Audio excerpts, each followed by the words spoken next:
Hello everyone. In this video, we will guide you on how to save web pages as PDFs in Chrome on Windows 11 or 10.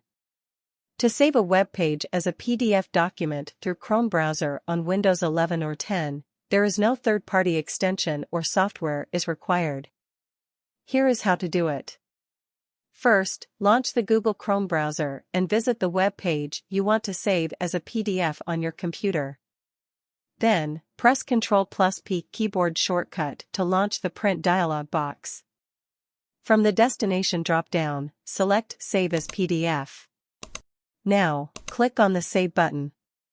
When you're done, it will prompt you to a location where you want to save the PDF. Select the destination folder. Then, write the name of the file. Finally, click on the Save button. Once you have completed the above steps, you will get a PDF document on your PC of the opened web page.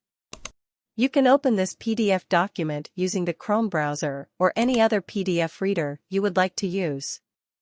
That's it. Let me know via comment how this video is. Do you like more videos like this? Subscribe to our channel, Garup Windows. Goodbye. See you in the next video.